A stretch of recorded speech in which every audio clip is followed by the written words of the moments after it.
আসসালামু আলাইকুম বন্ধুসকল। ৰাতি 10 বজাত মই এটা দৰিদ্ৰ পৰিয়ালৰ ঘৰত ভিডিঅ' বনাবলৈ আহিছো। মই বাধ্য হৈছো ইয়াত আহিবলৈ, কাৰণ মই আৰু ঘৰত থাকিব নোৱাৰিলো। কাৰণ এই পৰিয়ালৰ মুৰব্বীজনে প্ৰায় 3 বছৰৰ পৰা ব্লাড কেঞ্চাৰত আক্ৰান্ত হৈ আছে। কোনো পদ্ধতিতে এই ব্যক্তিজনক বেমাৰৰ পৰা মুক্তি দিব পৰা নাই। পৰিয়ালত যিমানবোৰ সম্পত্তি আছিল সকলোবোৰ শেষ কৰি চিকিৎসা কৰাৰ ফলতো সেই ব্যক্তিজনক ভাল এটা চিকিৎসা আজিলৈকে দিব পৰা নাই।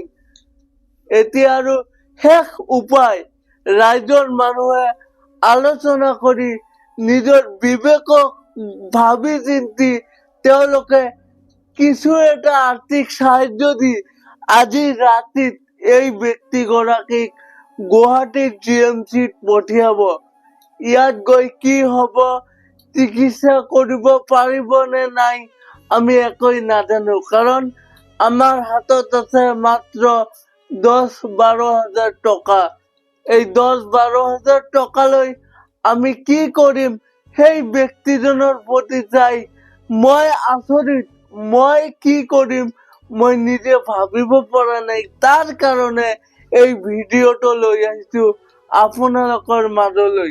স্ক্ৰীনত যিটো QR কোড আছে, আপোনালোকে এই QR কোডত যিমান পাৰে সাহায্য কৰি দিয়ক। 1 টকা, 2 টকা, 5 টকা, 10 টকা যিমান পাৰে আপোনালোকে ৰাতিৰ ভিতৰতে আপোনালোকে ডনেট কৰক, যাৰ ফলত যাতে সেই ব্যক্তিগৰাকীৰ ভাল এটা চিকিৎসা আমি কৰিব পাৰো, সেই ব্যক্তিগৰাকীক জীৱনটো আমি দান কৰি দিব পাৰো।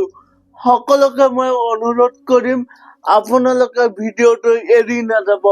আপোনালোকৰ মানৱতাৰ খাতিৰত আপোনালোকে ধৰ্ম বাদ দি, জাতি বাদ দি এজন মানৱতাৰ খাতিৰত এজন মানুহ হিচাপে আপোনালোকে যিমান পাৰে আপোনালোকে এই ব্যক্তিটোৰ কাৰণে, এই পৰিয়ালটোৰ কাৰণে আপোনালোকে 1 টকা, 2 টকা, 5 টকা, 10 টকা হলেও আপোনালোকে ডনেট কৰি দিব। এইটো মই আপোনালোকৰ ওচৰত কাতৰ নিবেদন কৰি গৈছো, আপোনালোকে এৰি নাযাব। আৰু যদিও যদি নাপায় তেনেহলে আপোনালোকে ভিডিঅ'টো সকলোকে শ্বেয়াৰ কৰক, যাতে আপোনাৰ এটা শ্বেয়াৰৰ পৰা যাতে 10 জন ব্যক্তি 10 টকা দিবলৈ সাৰ্থক হয়। ধন্যবাদ। ভিডিঅ'টো যিমান পাৰে আপোনালোকে শ্বেয়াৰ কৰি দিব।